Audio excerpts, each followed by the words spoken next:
এই সকলোৱে বৰ'ন আমাৰ জ্যেষ্ঠ নেতা আমাৰ অসম চৰকাৰৰ এগৰাকী সফল আৰু দক্ষ মন্ত্ৰী ডক্টৰ হিমন্ত বিশ্ব শৰ্মা ডাঙৰীয়া সকলোৱে একেলগে হাত চাপৰি মাৰি তেওঁক আমি সম্ভাষণ জনাইছোঁ, আদৰণি জনাইছোঁ।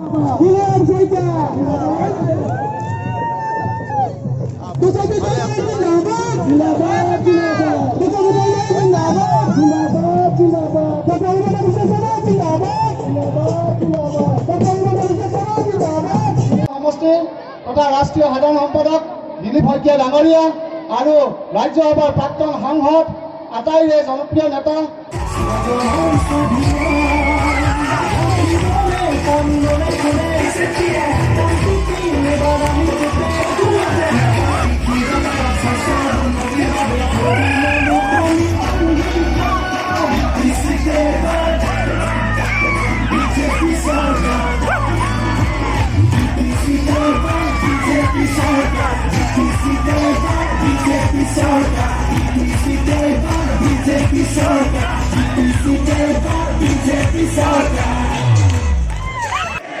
সকলো ৰেডি তেলে ভৱেন বড়ো জিকা বুলি ডিক্লেয়াৰ নে নট ডিক্লেয়াৰ?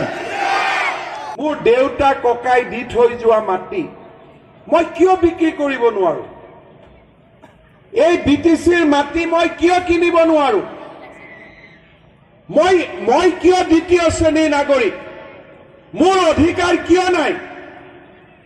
আজি মই যদি SDC অফিচত যাওঁ যে এই মাটিডোখৰ মই ছোৱালীৰ বিয়া মই বিক্ৰী কৰিব খোজো, মোৰ ল'ৰাটোৱে পঢ়ি আহিছে, ইয়াতে খেতি কৰিব খোজে, এই মাটিখিনি মই কিনিব খোজো, ভাৰত মাতা কে। এবাৰ হাগ্ৰামা মহিলাৰে শুনাকৈ কম হা, যাতে আজিয়ে বেটাৰী ফিউজ হৈ যায়, ঠিক আছে নহয়? মোৰ লগত একেলগে ক'ব, ভাৰত মাতা কে, ভাৰত মাতা কে, বন্দে বন্দে বন্দে। এইবিলাক হৈছে এই অসলংঘ কথাবিলাক যদি সঁচাই আপোনালোকৰ আগত কৈছে, কোনো সংগতি নথকা কথাবিলাক যদি আপোনালোকৰ আগত এনেকৈ কৈ আছে, মই মোটামুটি বিজেপিয়ে 6-7টা মানে বিজেপি BPF UPPL এইবিলাকৰ মাজত BPFৰ নামত 6-7টা চিট থৈ দিছিলোঁ। এতিয়া আপোনালোকে যিবিলাক কথা কৈ আছে কিবা প্ৰলাপ যেন হোৱা নাই জানো, অসলংঘ হোৱা নাই জানো? এতিয়া তাৰমানে 6টাও নাপাব, মই এনে 6টা চিট থৈ দিছিলোঁ। নাই 6টা আমাৰ কেণ্ডিডেট নাছিলতো, আমাৰতো 27টাত আছিলে, গতিকে আমাৰ বাকীখিনি যি 13টা থাকি গ'ল, মই ভাবিছিলোঁ কেইটামান UPPLে নিব, কেইটামান BPFে নিব, কেইটামান কোনোবাই নিব আৰু আমাৰতো কেণ্ডিডেট নাই। কিন্তু এনেকুৱা যদি প্ৰলাপৰ ধৰণে কথা পাতিছে, তেতিয়াহ'লে মোৰ ধাৰণা হৈছে তাৰমানে তেওঁ খাতা খুলিবই নোৱাৰিব নেকি এবাৰ। যোনদিনাখন 1 তাৰিখৰ পৰা যেতিয়া সৰ্বানন্দ সোণোৱালেও ইয়াত কেম্পেইন কৰিব, তেতিয়া কি উত্তৰ হ'ব?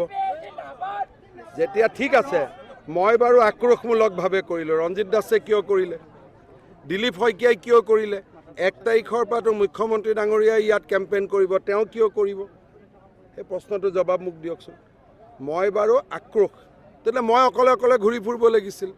দিলীপ শইকীয়া আমাৰ দলৰ ৰাষ্ট্ৰীয় সাধাৰণ সম্পাদক, তেওঁ কিয় কৰিছে? তেওঁৰ প্ৰতিও কিবা আক্ৰোশ আছে নেকি? ৰঞ্জিত দাসে কিয় ঘূৰি আছে, তেওঁৰ প্ৰতিও কিবা আক্ৰোশ আছে নেকি? আৰু 1 তাৰিখৰ পৰা যে স্বয়ং মুখ্যমন্ত্ৰী নিজেই ইয়াত কেম্পেইন কৰিব, তেওঁৰো কিবা আক্ৰোশ আছে নেকি? গতিকে এইবিলাকে মানে ৰাজনীতি বুজি নাপায়, বিজেপিক চিনি নাপায়। 15 বছৰ তেওঁলোকক সুযোগ দিয়া হ'ল, ইয়াৰ পিছত নহয়। যদি বিধৱা পেঞ্চন পাব টকা দিব লাগে, বৃদ্ধ পেঞ্চন পাব টকা দিব লাগে, আৰু আপুনি কিমান সহ্য কৰিব? গতিকে সেই আক্ৰোশটো আছে যে ইমান অন্যায় অবিচাৰ সহ্য কৰিব পৰাটো নাযায়। গতিকে সেইকাৰণে আমি আক্ৰোশেৰে সৈতে আমি বিজেপি যুঁজত নামিছোঁ, কাৰণ ৰাইজৰ পৰা তেওঁলোকে অধিকাৰ কাঢ়ি নিছে, ৰাইজৰ অধিকাৰ আমি ঘূৰাই আনিব লাগিব। ইয়াত ব্যক্তিগত কথা একো নাই। চাওক, ভাৰতীয় জনতা পাৰ্টিৰ প্ৰচেষ্টা হ'ব যে আমি বিশ্বৰ অংক পাৰ কৰোঁ, তাৰ পিছত আমাৰ লগত বহুতখিনি শক্তিশালী ব্যক্তি আছে, আমি চিন্তা কৰিম।